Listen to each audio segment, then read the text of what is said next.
কবি সুকান্ত ভট্টাচার্য লিখেছিলেন, 18 বছর বয়স কি দুঃসহ, স্পর্ধায় নেয় মাথা তোলবার ঝুঁকি।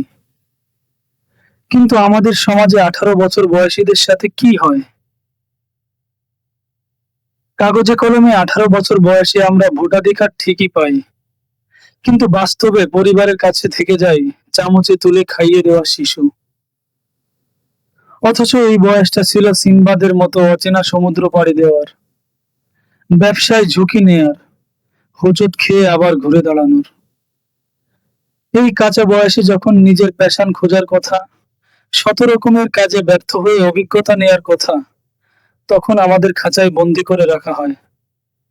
যার ফলশ্রুতিতে 25 বা 30 বছর বয়সেও আমরা অনেকেই মেরুদণ্ড সোজা করে সুপুরুষ বা সুনাগরিক কোনোটাই হয়ে উঠতে পারি না।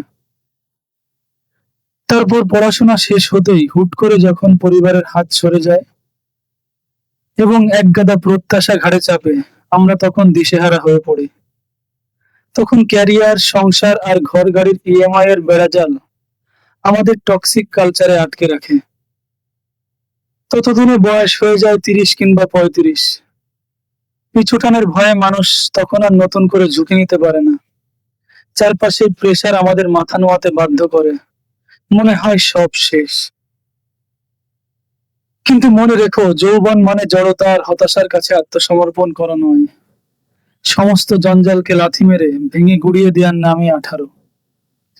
হোঁচট আমরা সবাই খাই, কিন্তু এই বয়স জানে কিভাবে বুক টানিয়ে আবার উঠে দাঁড়াতে হয়।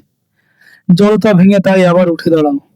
সৃষ্টিকর্তা আর নিজের উপর ভরসা রাখো, কখনোই হাল ছেড়ে দিও না।